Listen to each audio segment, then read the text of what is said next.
I reread the book of Job again for some reason, intently.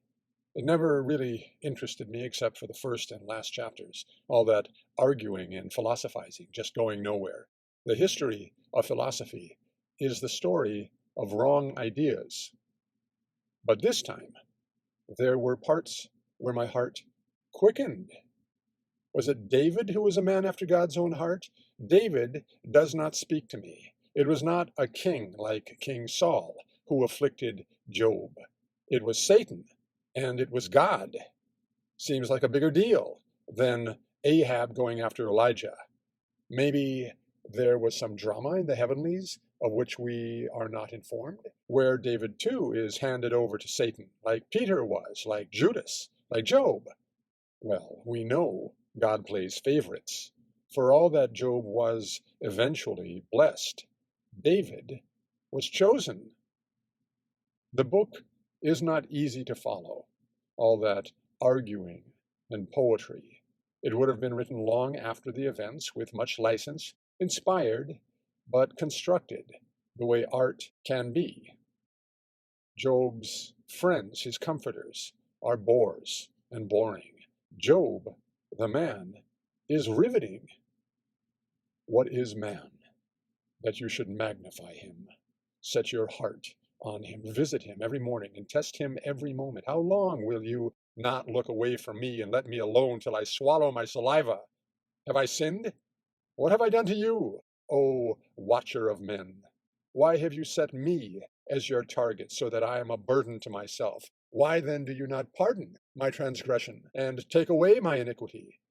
For now I will lie down in the dust, and you will seek me diligently, but I will no longer be. It is enough, too much. Job is doubled over on his knees, soundless, strings of drool, undoing a lifetime of dignity. Promises that we are not given burdens greater than we can bear do not ring true. Promises that God will comfort us sound like noises from the other side of a door. There's something inconsistent about being both a savior and a judge. Though I were righteous, I could not answer God.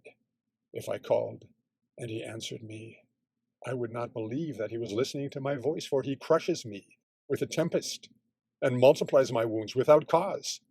He will not allow me to catch my breath. Job's children were crushed in a tempest.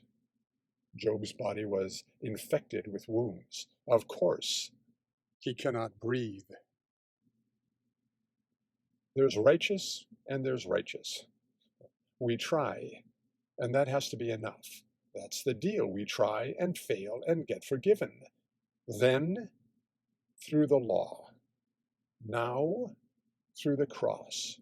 Always through blood. But there is too much evidence to the contrary to suppose we're not pieces on a game board.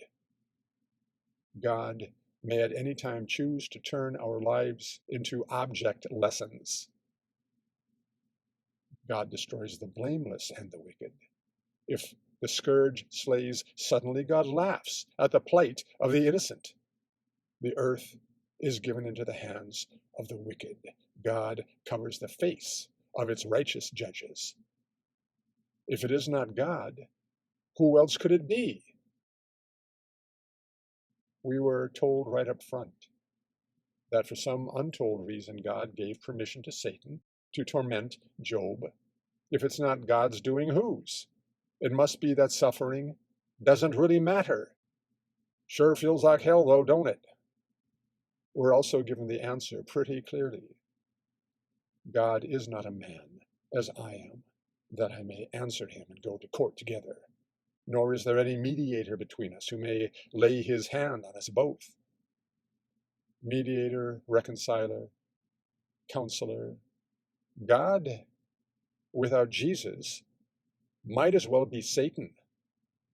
A judge who can only condemn does not need an accuser.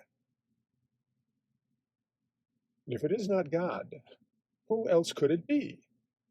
Well, it's a complex situation. God uses the wicked as well as the good, and both the weak and the strong. God optimizes, and everyone suffers. And evildoers have happiness perhaps as much as the righteous, right up to the end. Clearly, our understanding of justice cannot be accommodating all the variables. It's nuanced. God cannot tolerate imperfection, yet we're counted as good enough. That's why quantum mechanics is necessary, because particles are waves. Job, blameless Job, in the bitterness of his pain, says true things that are not true. God laughs at our pain, but it's not so much laughter as a chuckle with a shake of the head, as at a crying child who is overly distressed by some small thing. Small and not small. The pain of life is like fetish pornography. It's not all that interesting unless that's your thing. Otherwise, you have to just shake your head and chuckle if it's not too gross. Poor, foolish, wretched creatures. Just get on with what's important.